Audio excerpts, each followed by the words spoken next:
Hello friends, কেমন আছো তোমরা সবাই? আশা করি সবাই ভীষণ ভালো আছো। আমরাও কিন্তু ভীষণ ভালো আছি।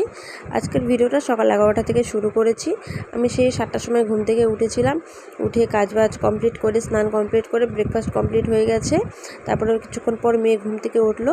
তারপরে মেয়েকেও ব্রাশ করিয়ে দিলাম, মেয়েকেও খাইয়ে দিলাম। খাওয়ানোর পরে একটুখানি বই নিয়ে বসেছিলাম, মানে যা আর কি এটা ওটা আর কি শেখাচ্ছিলাম একটুখানি। আর তারপর মেয়ে একটু খেলছিল, বাইরে যাচ্ছিলো, ঘরে আসছিলো, এই করতে করতে তারপর ঘর গোছানো শুরু করলাম আমি। আর এই রোজকার মোছামুছি কাজ আমার কি বলবো আর কি, রাস্তার ধারে বাড়ি হলে যা হয় আর কি, রোজই মুছতে হয়। আর কালো জিনিসে নোংরা পড়লে তো যা হয়।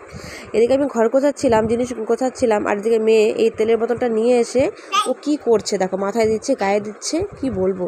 যাই হোক, বাচ্চা ছোটোক্ষণ কি করা যাবে এখন। যাই হোক, খেলছিল।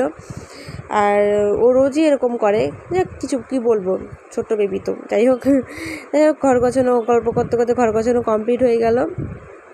কেমন লাগছে ঘরটা একটু ভালোভাবে পরিষ্কার করে নিলাম। সকালবেলা ঘুম থেকে ওঠার পর যদি ঘরটা নোংরা দেখি খুবই খারাপ লাগে। যাই হোক, পরিষ্কার হয়ে গেল। তারপর মেয়ের এখন রান্না করতে যাবো, শুধু দুপুরবেলা যে রান্নাটা করবো ওর জন্যে। তাই মাথাটা আসিয়ে নিয়েছিলাম, কারণ এত গরম, চুল ছেড়ে মানে থাকাই যাচ্ছে না আর কি।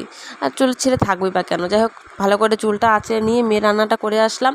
রান্নাটা করে আসার পরে মেয়েকে এখন স্নান করাবো। স্নান করিয়ে নিয়ে এসে মেয়েকে এখন ওর সাথে যুদ্ধ করছি, এটাই বলা যায়। কারণ ওকে স্নান করিয়ে নিয়ে আসার পর ওর সাথে যুদ্ধই করা হয়। কারণ জামা কাপড় পরা নিয়ে মানে খুব বিরক্তি করে, মানে খুবই করে। আমার স্নান করা নিয়ে খুব খুশি, স্নান করতে ভীষণ পছন্দ করে। যাই হোক, ও বলছিল মা ক্রিম লাগাবো, ও নিজেই লাগাবে। যাই হোক, তাই দিলাম ক্রিম লাগাবো। রোজই এরকম করে, তাই ভাবলো যে না, আজকে একটু দিয়ে ও নিজেই ক্রিম লাগাক। দেখো কতটা খুশি ও, ক্রিম পেয়ে কত খুশি। যাই হোক, ও নিজেই একটুখানি ক্রিম দিচ্ছে। ক্রিম টিম লাগানোর পরে মাথাটা আঁচড়িয়ে দিব। ওকে কিছু খেলার জিনিস দিয়ে যাব ওকে এখানে খেলার জন্যে। তারপর আমি ওর খাবারটা নিয়ে আসবো, ভাত বেড়ে নিয়ে আসবো। ও বলছিল মা আমাকে ব্রাশ দাও, ব্রাশ নিয়ে খেলবো। এবার ওকে বললাম যে বাবা তুই মুখে দিস না।